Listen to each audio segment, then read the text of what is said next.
Cândva era cântecul nostru care vorbea de tot ce avea. Ne promitea că ne-am găsit pe viață, dar încă ne căutam. Zâmbesc să-mi ascund rana, zâmbesc dacă îmi amintesc cum zâmbeai. De ce uneori mă mai gândesc cum suna când râdeai? Mi-ai pus în suflet culori, m-ai dus printre nori și-am zburat amândoi niciunde. Mi-ai umplut viața cu flori, dar triste viori mi-au făcut inima să cânte. Na na na na na na na na na na na, pentru că vocea ta nu se mai auze. Na na na na na na na na na na na, pentru că vocea ta nu se mai auze.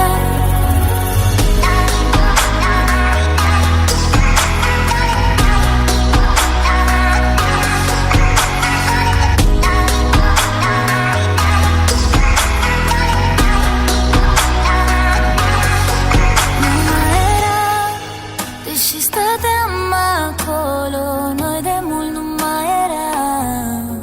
Ne păcăleam, ne spuneam vorbe multe, dar nu le mai ascultam. Zâmbesc să-mi ascund rana, zâmbesc dacă îmi amintesc cum zâmbeai. De ce uneori mă mai gândesc cum suna când râdeai?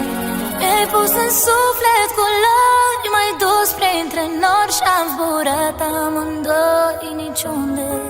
Mi-ai umplut viața cu flori, dar triste viori mi-au făcut inima să cânte.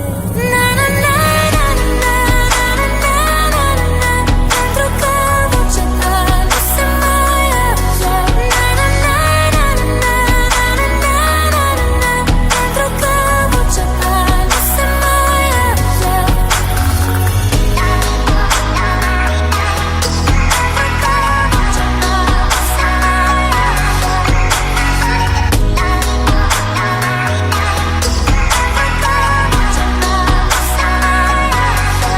Mi-ai pus în suflet culori, m-ai dus printre nori și-am zburat amândoi niciunde. Mi-ai umplut viața cu flori, dar triste viori